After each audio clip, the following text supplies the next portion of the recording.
यहाँ पर एक क्वेश्चन है एट एसटीपी। एसटीपी हम जानते हैं स्टैंडर्ड टेम्परेचर और प्रेशर। हमारा स्टैंडर्ड टेम्परेचर क्या होता है 0 डिग्री सेंटीग्रेड या 273 केल्विन, और प्रेशर क्या होता है 1 atmosphere. The density of CCl4 vapour, यानी हमें कार्बन टेट्राक्लोराइड जो वेपर है यानी गैस फॉर्म में है उसकी डेंसिटी निकालना है, डी निकालना है। किस में? In gram per litre will be nearest to, जो कि क्या होगी, किसके करीब होगी हमारे 4 ऑप्शंस में से। ये होगी ऑप्शन ए, यानी 6.87 ग्राम पर लीटर। ये इसकी डेंसिटी होगी कार्बन टेट्राक्लोराइड गैस की। ये किस तरह से होगी आइए हम देखते हैं।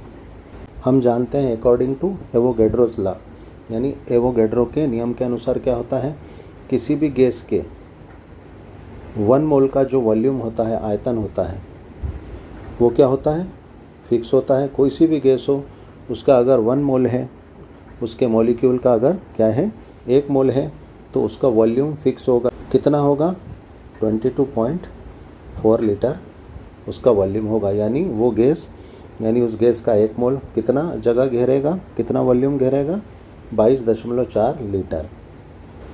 अब एसटीपी पर हमें क्या मिल गया, CCl4 का क्या मिल गया, वॉल्यूम मिल गया। अब हमें यहाँ पर क्या करना होगा, CCl4 का मॉस यानी वेट निकालना होगा। हम जानते हैं एसटीपी पर जो है मॉलिक्यूलर वेट किसके इक्वल माना जाता है, मॉलिक्यूलर मास के, ठीक है, या जो भी हो एटॉमिक वेट हो,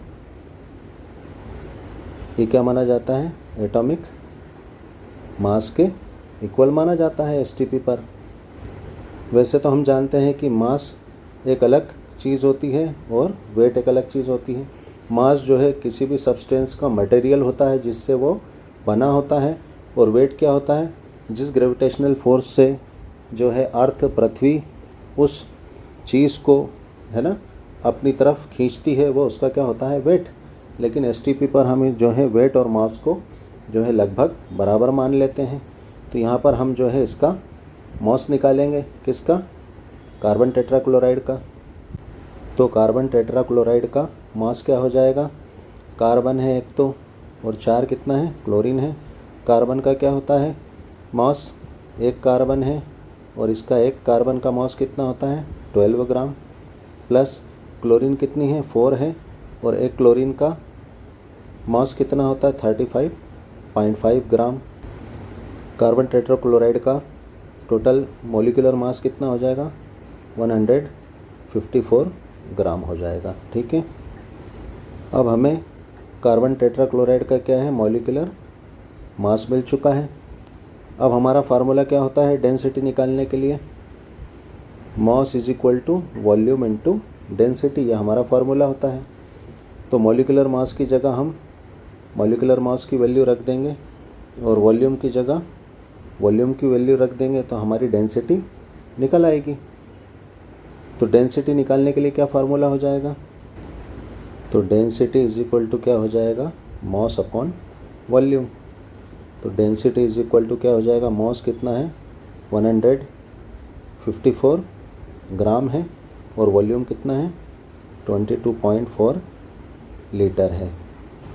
तो इसको हल करने पर हमारा क्या आ जाएगा 6.875 डेंसिटी किस में आ जाएगी, ग्राम पर लीटर में, ग्राम पर लीटर में आ जाएगी। तो हमारा आंसर क्या हो गया ए 6.87 अप्रॉक्सीमेट ग्राम पर लीटर में। Thanks for watching.